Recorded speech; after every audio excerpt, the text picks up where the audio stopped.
Hi everybody, Jeff Holiday here, and I thought I'd do something different, bring you guys outside for this beautiful, beautiful late April Oregon weather. I thought I'd try out recording with my GoPro with the new microphone I just got for it. It seems to be working pretty cool. So today there's some people who are gathering to protest about minimum wage.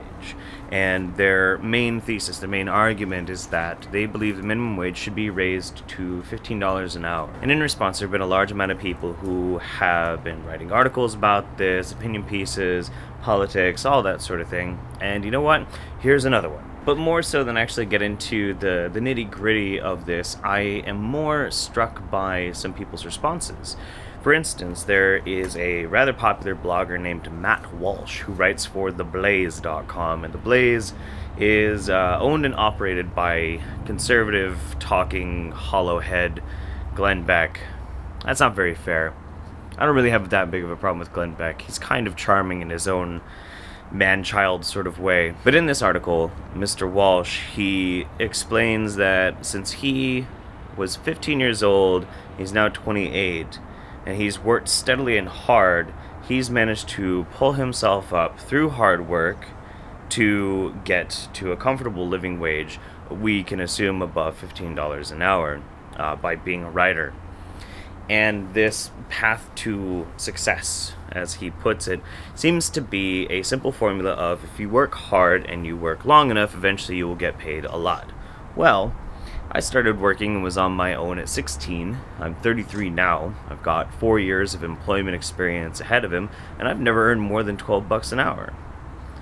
Now, I don't have a problem with this necessarily, but I am myself a living example of how his argument is completely wrong.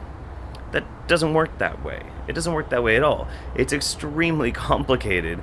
The dynamics by how somebody is making their living and what their living expenses are, and you can't dumb it down that simply. He then goes on to explain that this is inappropriate because if a fry cook was to make $15 an hour, he could possibly be making more than a chef, which in his mind is unfair because this is a level of expertise. What this guy's not taking into consideration is that people who are experts or specialists in their fields, their pay is determined by minimum wage. You take the minimum wage, then you take the level needed of expertise, the demand for the job, your potential hiring base, the prestige, whatever the fuck that means, and then you adjust appropriately. So in theory, the working model is that if you were to raise the minimum wage to $15 an hour, then all of those would have to raise as well. And that's a whole nother set of economic problems in and of themselves, which, I don't really want to get into.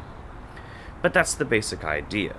The minimum wage is designed specifically so that employers cannot take advantage of employees. It is to ensure that somebody can have enough working a full-time job to live, to be able to pay their bills, pay their rent, feed themselves, and get to work. That's the basic idea. It's not necessarily a comfortable living, but it needs to be a workable living, a possible living. And something that keeps getting kind of tossed to the side on both sides of the argument is that different parts of the country are vastly different economically. Whereas inflation has increased unilaterally, the cost of living is way lower in some places than it is in others. So the minimum wage should not necessarily be a static number clear across the country. That doesn't really work, because then you're going to get some really lavish living hillbillies in West Virginia and some barely scraping by fast food worker in Seattle. That's not really fair. And it's not really fair to ask, somebody who lives in Seattle to move to West Virginia because, dude, West Virginia. But the thing that really drives me crazy is that in this article, he seems to turn his nose, and a lot of people turn their nose at people who are working a minimum wage job. And I have to wonder why.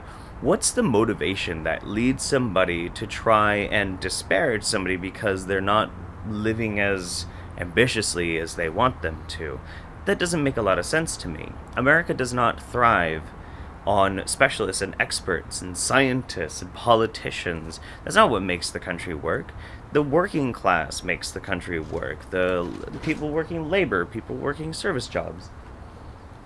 these are the types of people who enable the rest of the country to function. So if somebody just wants to live a simple life and work a simple job and have the opportunity to raise a family and just live their existence however they want to, who are we to really shit on that? That doesn't make a lot of sense to me. I am escaping minimum living by putting myself into extreme amounts of debt so that I can go to school and become an expert in a scientific field. That is my goal. But the last thing I want to do is to achieve my dreams and start working in how I want to work and getting paid a decent amount so that I can provide for my family, only to turn around and look back at the people who are working just as hard as I was before and turn my nose at them. To me, I can think of no greater hypocritical insult to myself and where I come from. Hey, this is Jeff's Kid. If you like his videos, don't forget to hit that thumbs up, subscribe if you want to see more videos like it, and share with your friends.